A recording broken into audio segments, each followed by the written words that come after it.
Corvallis sends its greetings, sends its love to all you guys. And one of the really cool things about getting to do church as a family is that, like you guys maybe know this, just in maybe your families or growing up, that you get this like little family with maybe mom, dad, and siblings and all that, but then you get these family reunions every now and again. You get to see that you're part of something bigger than yourself, and that's when crazy Uncle Bob comes out. Sorry if your name is Bob and you're a crazy uncle. I didn't mean you specifically, but you just feel like you're a part of something larger. You know there's a lot more people out there that are doing the same thing that you're doing and struggling with the same things you're struggling with, working through all the issues that you're working with.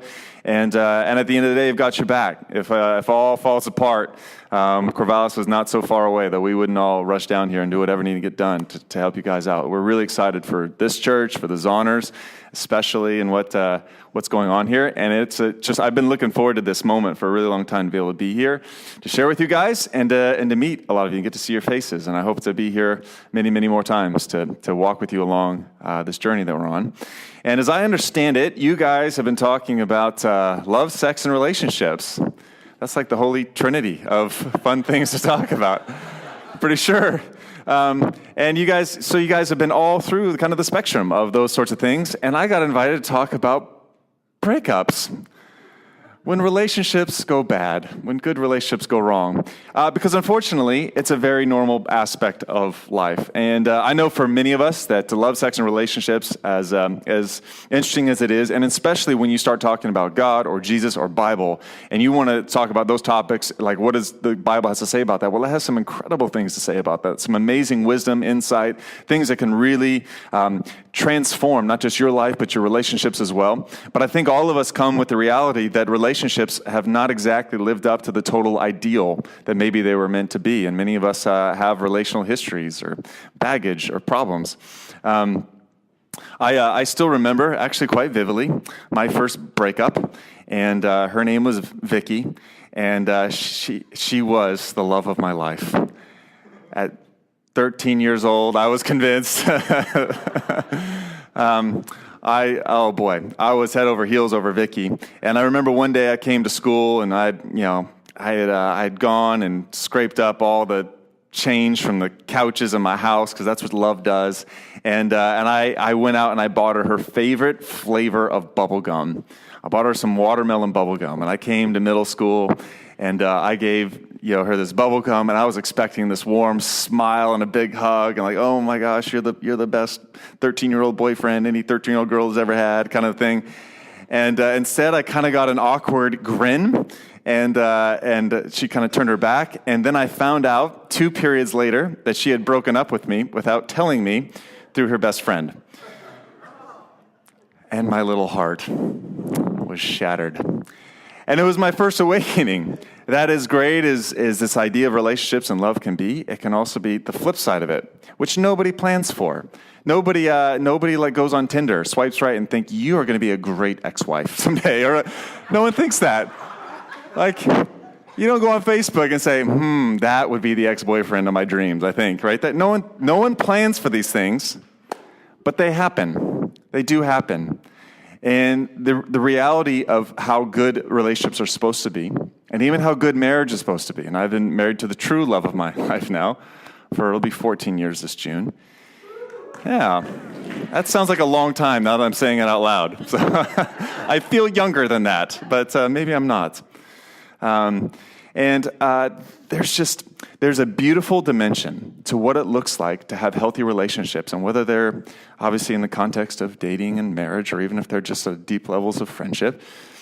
But having not experienced any significant, like my wife and I are still married, not divorced, but even as recently as last night, I've walked with just several people that have walked through that journey, and getting to see firsthand how painful that can be.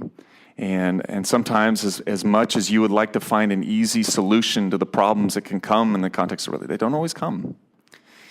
I got a long email from a friend of mine that has been having a lot of difficulties in his marriage.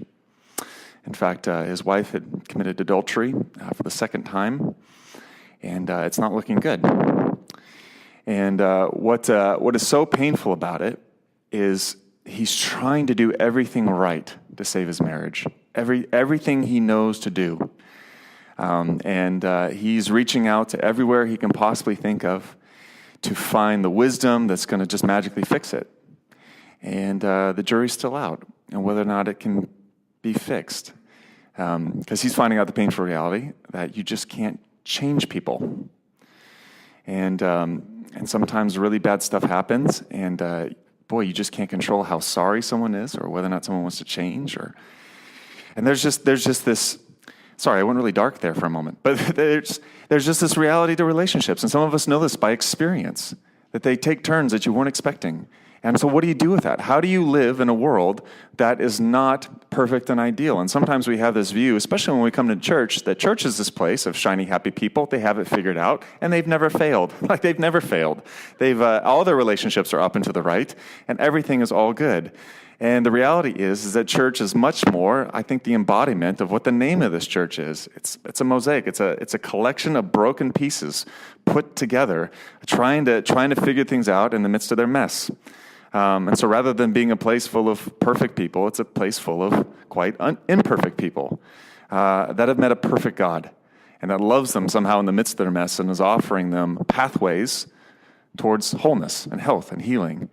And I think this is what Jesus has to offer. And what I would love to share with you guys here this morning is an amazing passage, an amazing story about Jesus encountering someone who had quite a bit of a relational past in history. And what happened as a result of this encounter. It's actually out of the book of John, so if you did bring a Bible, you got like an app on a phone, you're more than welcome to look at there, although the scriptures will be to my left and right up on the screens here. It's out of the book of John, chapter 4. Now, the book of John, for those of you maybe not familiar with the Bible, it's like a biography of Jesus. And it's just a really, really in-depth, fascinating look at the life, the teachings of Jesus, and lots of things that he did. And this is one account that this writer writes about Jesus that is just absolutely astonishing on all kinds of levels. And I'm really excited to unpack it with you guys as we walk through this and see what it looks like when Jesus encounters relationally messy people and relationally messy situations.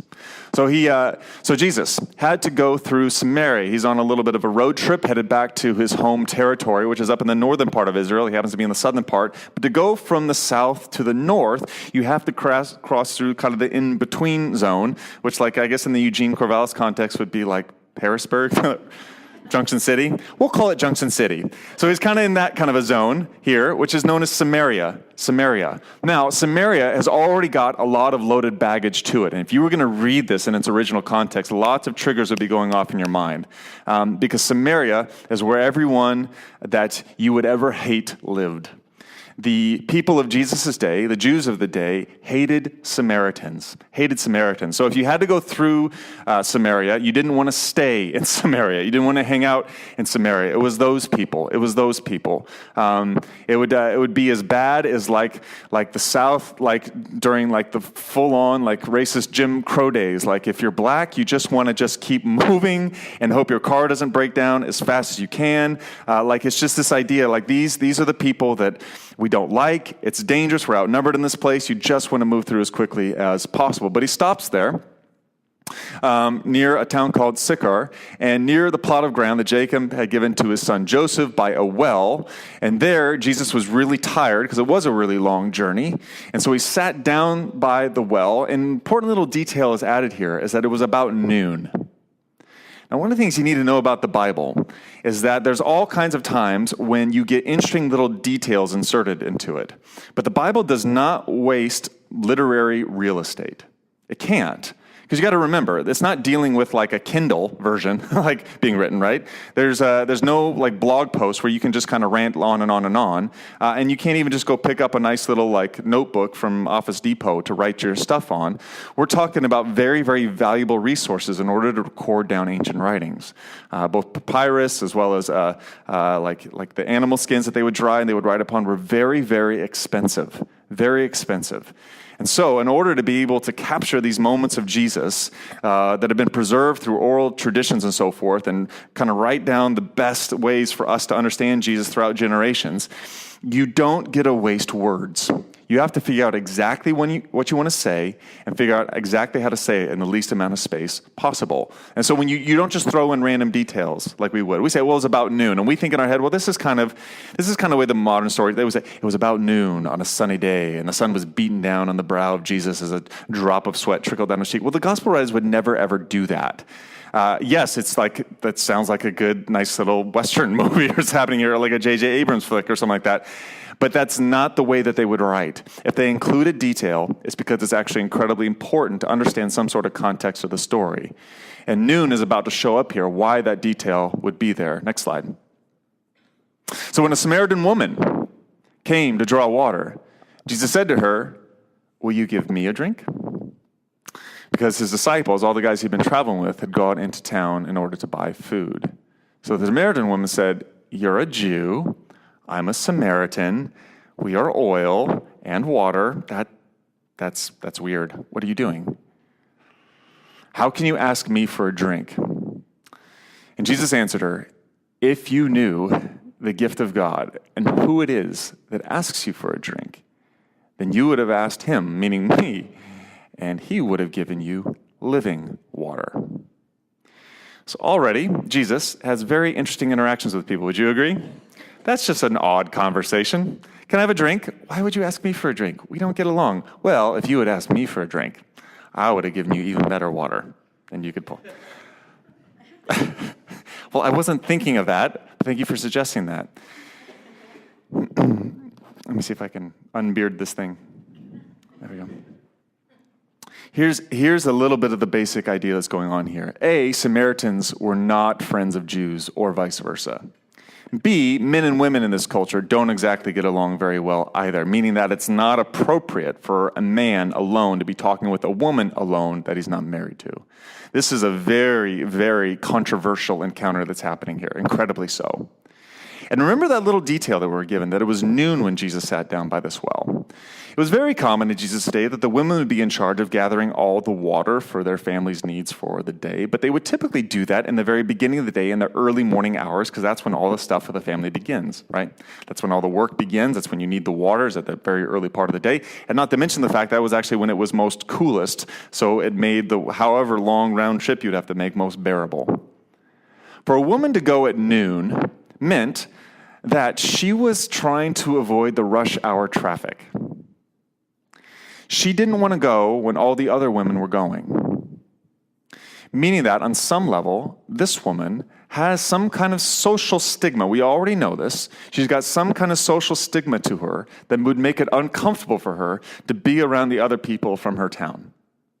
So she's already a little bit of a loner. She's probably looking just to not be seen, not be heard, just kind of go and do her own thing. Maybe she's been bullied. Maybe she's been harassed. Who knows what the situation is yet at this point. But all that we know is we've got an outcast kind of woman, a woman who is already showing the signs that she is not exactly fit into the winning mold of society. And Jesus asks a very interesting question to her. "Can you give me a drink?" And she's like, "This is inappropriate." And he's like, "Yeah, but if you knew who I was, you would have asked me for a drink, and I would have given you something better than water. It would have been the kind of water that somehow deep inside of you would not run dry and would satisfy you in places that physical water never could." So it actually sparks her interest. Next slide.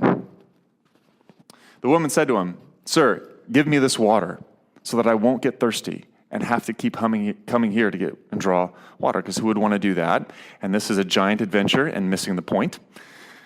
I think she's not quite getting it yet, which most people don't, so we'll give her some space. And he told her, "Go and call your husband and come back." "I have no husband," she replied. And Jesus said to her, "Bingo. Now when you say you have no husband, the fact is that you have had 5 of them, and the man you now have is not your husband." He's not. There's all kinds of ways when you're reading any kind of text for you to read into that text what the tone of a conversation might be like. And how do you imagine this one to be? How do you imagine this one to be? It probably depends on what your presupposition of what Jesus or God is like. Either this is like gotcha moment for Jesus, like I was just setting you up to just hammer you for what a horrible moral degenerate you are. I was just setting you up to prove to you what a terrible human being you actually are. Or this is Jesus' way of uncovering and saying, you know what? I get it. I know why you're here at noon. I get it. In fact, I get a little bit more than what you could just see just through common observation. But there's something I know about you. I know about you that maybe no one else in my situation will be able to know about you, but I'm not just anybody. And there's some kind of divine information that I've been privy to know your background, your story, your history, and I get you. I think it's the latter. And so Jesus calls out right away that this woman is a gigantic mess. Now, in the culture of this day, obviously divorce is prevalent here. It happens all the time here. Marriage and remarriage all the time here. In Jesus' day, divorce was actually also quite a big issue. It just had far greater implications and consequences to it. Women didn't have employment opportunities. Women didn't have educational opportunities. And so for a woman to get divorced means that not just her livelihood, but even what she was going to eat that night was now in jeopardy. It was a scary, scary thing. It was a patriarchal system where men had the power, men had the ability to divorce their wives, and by many interpreters of Jesus' day, there were many people that believed that a man could divorce his wife for any reason that he wanted. A woman couldn't, but a man could decide on any reason that he wanted, he could leave his wife at any time. In fact, there was one rabbi that basically said that to help put perspective on this, that man had the full rights to do whatever he wanted with his wife, including divorce her at whatever time he wanted. He included within the range of possibilities of things that were acceptable, where even if she were to burn the bread, this would be a fully justifiable divorceable offense. My wife would have been gone years ago. As amazing as she is, cooking not so much, but I love her. And I don't cook any better. And so that's just, we eat out a lot. It's a good solution, actually. I don't mind it actually all that much. And so this is not a good time for women in general. This is not a good time for women in general. And the idea that Jesus would be having a private encounter with a woman who's experiencing the fullness of the boot of culture on her neck, who's experienced the full weight of that sexist, patriarchal system upon her. And the fact that I think he is actually saying, I get you, I know what's going on here. She clearly has a backstory. And that backstory probably has two different sides to it. One, she's probably the victim of some probably jacked up, chauvinistic man junk. She's probably been ditched by men. She's probably had men that have maybe even died on her. She's probably had all kinds of things that have come up that maybe she had zero responsibility for. Maybe she burned the bread. We don't even know, but the reality is that she was completely vulnerable and she has cycled through multiple men, and even the one she's with now, just trying to get by, just trying to get a place in society where she doesn't starve or even have to prostitute herself, is not even her husband. But the second side to her story surely has to go along the lines of some form of responsibility. Clearly, it's somewhere along the way, there's been choices or ways in which she's related to the opposite sex that have been less than healthy. And you go through 4 men and to now be with your 5th that you're not even married to means that it's somewhere along the line you have had to lower your standards and to do things outside the boundaries of what anyone would say would be a healthy love relationship. So surely this woman has got some sin. Surely this woman has been sinned against. And Jesus comes to her in this moment. And what I find so profound is to look at the way Jesus deals with people like this, because I actually have a pretty big dog in the fight. I'm people like this. I'm very interested to know how Jesus deals with people like this, because I'm people like this. I've got history. I've got baggage. And baggage that's slightly worse than the watermelon bubblegum incident. I've got baggage that's slightly worse than that. I've got pain, I've got brokenness, and more than that, I've got sin. I've got ways that I've deliberately hurt the people that matter most to me. And I've got a wake of people that go all the way to my past, maybe not as dramatic as some, but certainly I stand before a guy like Jesus, and he might not call me out for having multiple wives or multiple failed marriages, but he's certainly got plenty of material that he could call me out for. So I'm quite interested in how he actually interacts with people like this. Next slide. Let's keep going. So the woman said, I can see that you're a prophet. You know things that you would have no other way of otherwise knowing if God wasn't hooking you up. Our ancestors worshipped on this mountain, she says, but you Jews claim that the place where we must worship is in Jerusalem.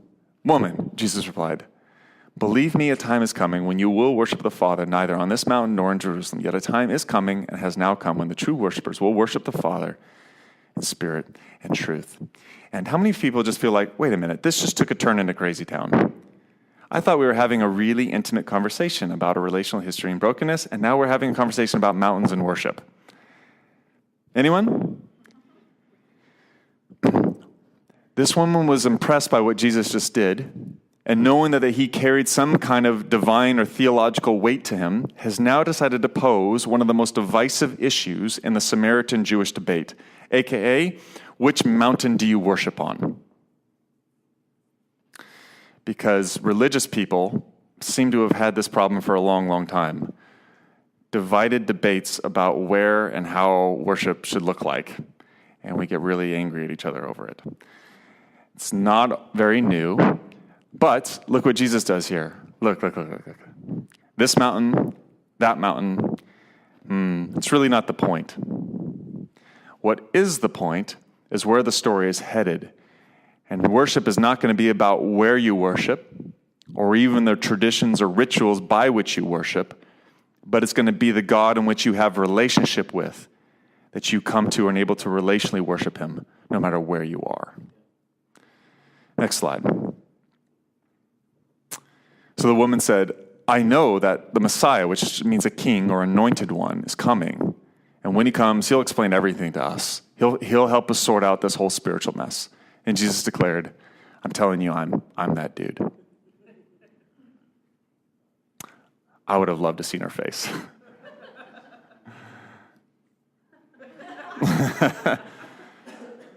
Messiah was this promise that God would once again save his people, that he would bring clarity to their confusion and healing to their woundedness. And Jesus came as that Messiah, and here he is encountering this woman. And something really profound happened here in this moment. Is this woman had an interaction with a God who truly loved her, but with a God who knew what truth really looked like.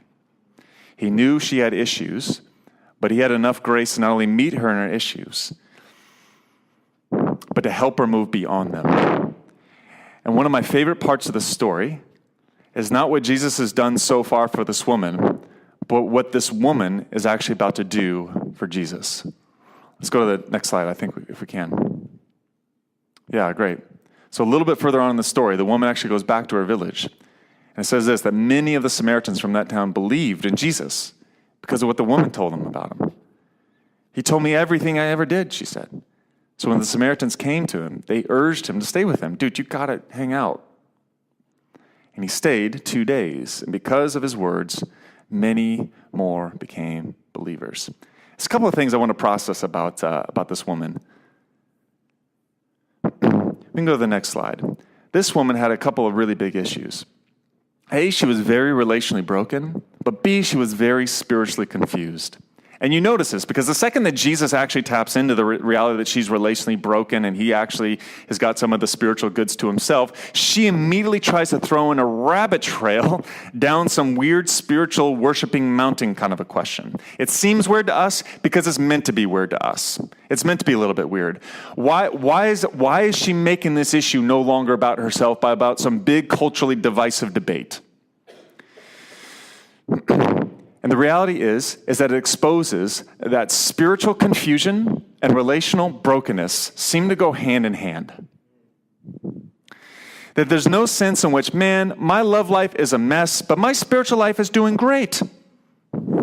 You can never say that, at least with a straight face or without breaking a commandment or two, mainly lying. You can't say that. For Jesus, the idea of spiritual health is relational health. That begins with God, but doesn't end with God.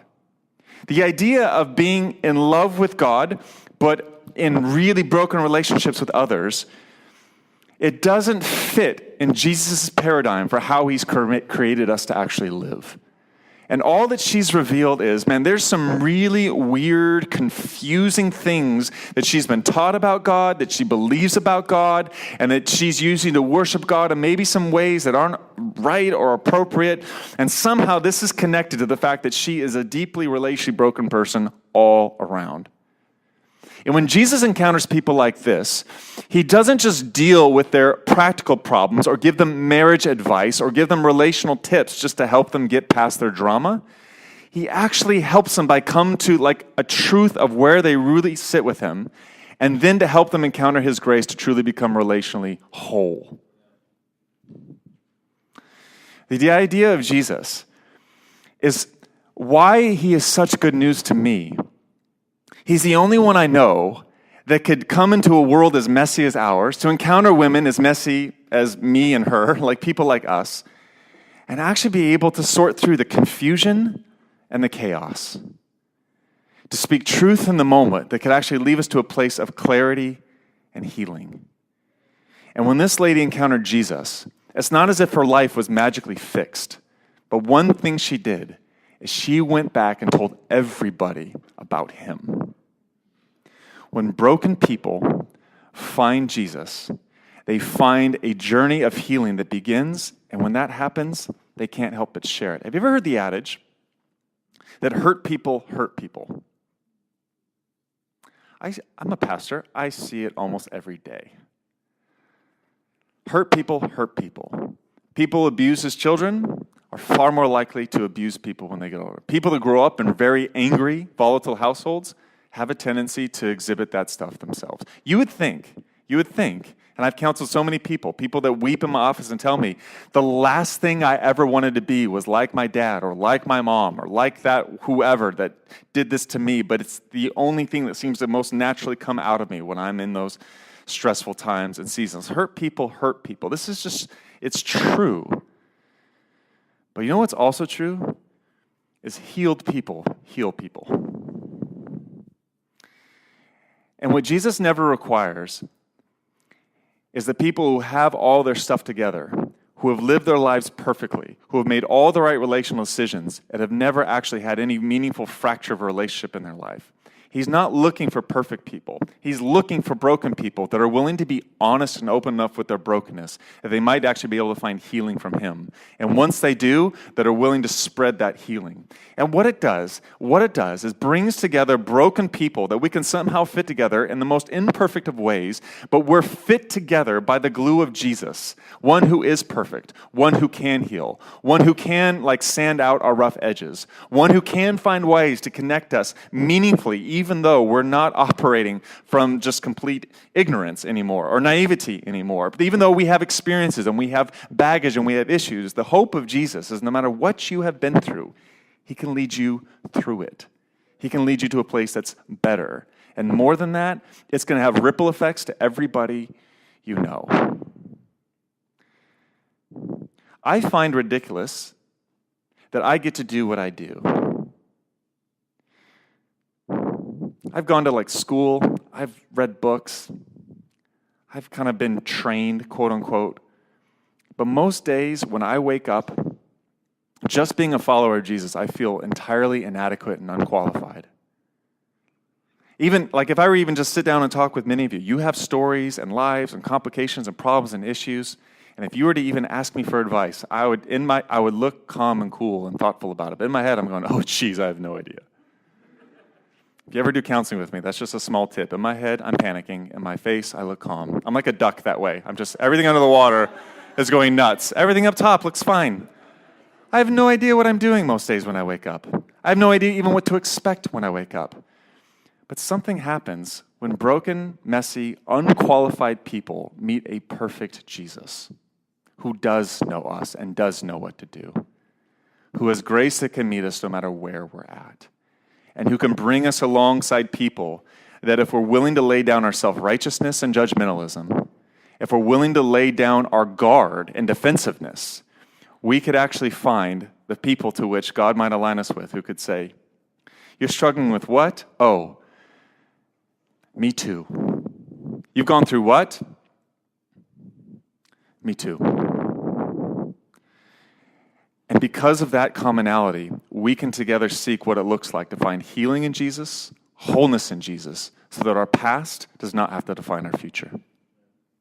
Because I promise you, no matter how this lady was found was not how she was left. And the same can be true of you. The truth and the grace of Jesus are just as real today as it ever was for this lady back then. And this Jesus is still available to do the awkward and controversial thing, which is for a holy God to stoop down and talk to unholy people like you, to meet you with his grace, and to actively invite you into a relationship with himself.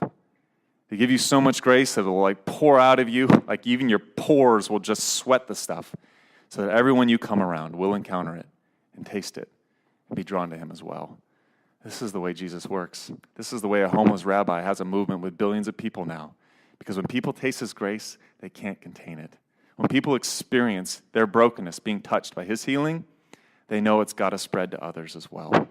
Healed people, heal people. So the question is not how broken or if you're broken. The question is whether you want to experience the healing of God's grace or whether you want to stay in denial. The question is if you want to be refreshed by his forgiveness or if you just kind of want to figure it out on your own. I don't know about you, but that has not worked out super well for me. I'm so thankful for a church like this that makes no pretense about being perfect, but is doing everything it possibly can to point to the one who is. Worship team, you guys can come on up. We're going to close with a moment to worship this Jesus, which I believe is more than just a ritualistic time. It's actually a time to encounter the grace of this Jesus, to experience it for ourselves.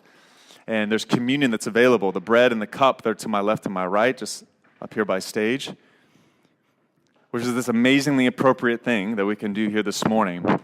The broken pieces of bread represent the body of Jesus, which was broken for us on the cross. And the cup represents his blood, which was spilled for us on the cross. And as we dip the bread in the cup and we consume it, it's our way of acknowledging that Jesus became broken in order to heal us of our brokenness. That he gave away his life so that our lives could be made whole and new. And so it's our way of both remembering and giving God gratitude, giving him worship. And it's also a way of saying, God, I want to stay with you. I want to stay near you because in you there's life. In you there's healing. In you, as Jesus would say, there's living water. Every need that I seek to find in this world that maybe can only partially satisfy, you are the true and eternally satisfying dimension of it. Love, pleasure, satisfaction, joy, peace, fulfillment. You can find fragments of it in all kinds of places, but the fullness of it in Jesus. So as we worship, I would invite you up to the tables to participate in communion. If you are a follower of this Jesus and you trust and do believe in what he's done for you on the cross, if you're not yet a Christian, but you want in and you want to trust in what he's done for you on the cross, his forgiveness and healing that he offers via his grace, then please, by all means, come and join us at the table. Father, I want to thank you so much that you don't have some kind of resume list of qualifications you're looking for. But I thank you that you adopt us as your sons and daughters, and that you, Jesus, qualified us before we could ever qualify ourselves. Father, I thank you that just as much as hurt people can hurt people, that heal people can heal people. And I'm asking, Jesus, that we would encounter you, our true healer, here tonight. This morning. I'm asking that we would come here to meet with you. And Jesus, I'm asking that this encounter you had with this woman, that you would have a similar encounter with us here today. We love you, Jesus. We thank you for the good work that you're doing.